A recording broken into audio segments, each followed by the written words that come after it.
Most disasters don't begin with alarms. They begin with a sentence no one else notices. The dinner rush at Harrington Grill moved like a perfectly tuned machine. Glasses clinked softly. Silverware touched porcelain. Low conversations floated through the air like background music nobody really listened to. Claire Bennett moved through it all without a sound.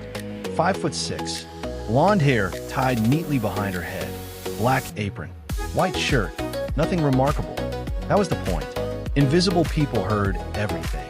She balanced 2 iced waters on a tray, her steps measured, quiet, automatic after years on her feet. 12 tables, average of 3 refills each. Nearly 2 miles walked per shift according to the step counter. She checked sometimes with quiet amusement. Work was math, predictable, safe, until it wasn't.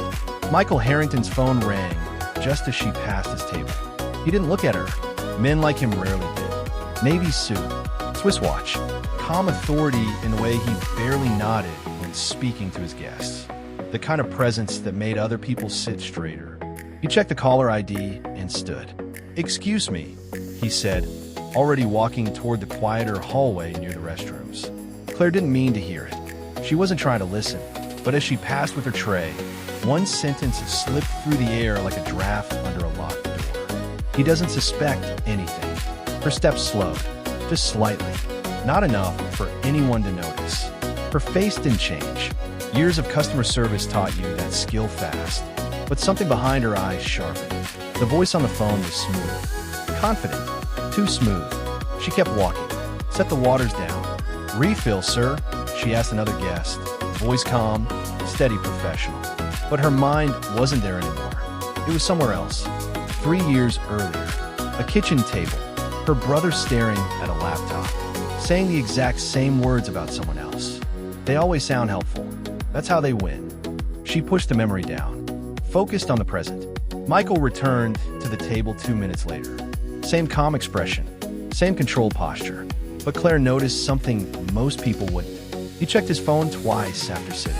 A micro hesitation, a calculation running behind his eyes. Then his email notification appeared.